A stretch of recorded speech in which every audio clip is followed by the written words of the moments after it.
Hi hello ನಮಸ್ಕಾರ ಪ್ರಿಯ ವೀಕ್ಷಕರೇ, ಎಲ್ರಿಗೂ ವಿದ್ಯುತ್ವಾಣಿ ಯೂಟ್ಯೂಬ್ ಚಾನಲ್ಗೆ ಸ್ವಾಗತ. ನಾನು ಶ್ರೀನಿವಾಸ ಮೂರ್ತಿ. ಪ್ರಿಯ ವೀಕ್ಷಕರೇ, ಇಂದು ವಿಶ್ವ ಅರಣ್ಯ ದಿವಸದ ಪ್ರಯುಕ್ತ ನಿಮ್ಮ ಮುಂದೆ ನಾನು ಕೇವಲ 2 ವಿಚಾರಗಳನ್ನು ಹಂಚ್ಕೊತೀನಿ.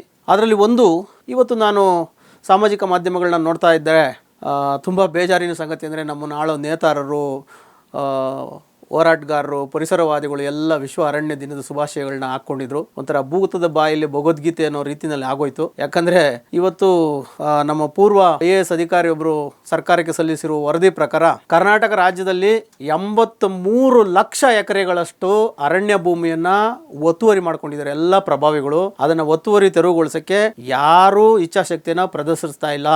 ಇದು ಒಂದು ದುರಂತ. ಮತ್ತೊಂದು ನನಗೆ ತುಂಬ ಖುಷಿಯ ವಿಚಾರ ಏನು ಅಂದರೆ, ನಮ್ಮ ಕನ್ನಡದ ರಾಷ್ಟ್ರಕವಿ, ಕನ್ನಡ ಮೇರು ಕುವೆಂಪು ಅವರ ಅಭಿಮಾನಿಯಾಗಿ ನಾನು ಅರಣ್ಯ ದಿವಸಕ್ಕೆ ಅವರ ಒಂದು 2 ಸಂದೇಶಗಳನ್ನ ಹೇಳಬೇಕು. ಅವರ ಕುವೆಂಪು ಅವರ ಮೊದಲ ಕವನ ಸಂಕಲನ ಕೊಳಲು ಕವನ ಸಂಕಲನದಲ್ಲಿ ಮೊದಲ ಕವಿತೆನೇ ಅವರು ಶುರು ಮಾಡ್ತಾರೆ. ಕಾಡಿನ ಕೊಳಲಿದು ನಾಡಿನ ಜನರೊಲಿದು ಆಲಿಸಿರಿ, ಕಾಡಿನ ಕೊಳಲಿದು ಕಾಡ ಕವಿಯು ನಾನು ಅನ್ನೋ ಒಂದು ಸಂದೇಶವನ್ನು ಕೊಡ್ತಾರೆ.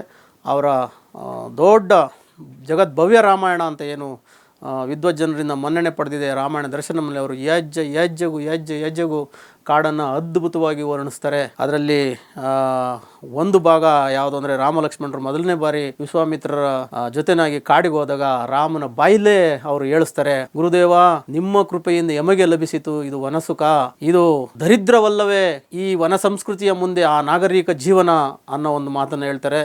ಅದೇ ರೀತಿ ಹೌದು ವತ್ಸ ದಿಟವರದೆ, ಇದು ನೋಡು ಶಿವನ ಜಡೆಯಂತೆ ಹಬ್ಬಿದೆ ಈ ಸುಂದರ ಹಸಿರು ವರ್ಣದ ಈ ವನರಾಶಿ, ಧ್ಯಾನ ಮಾಡುವ ಯೋಗಿಗಳಿಗೆ ರೋಮಾಂಚನವನ್ನು ನೀಡ್ತಿದೆ ಅಂತ.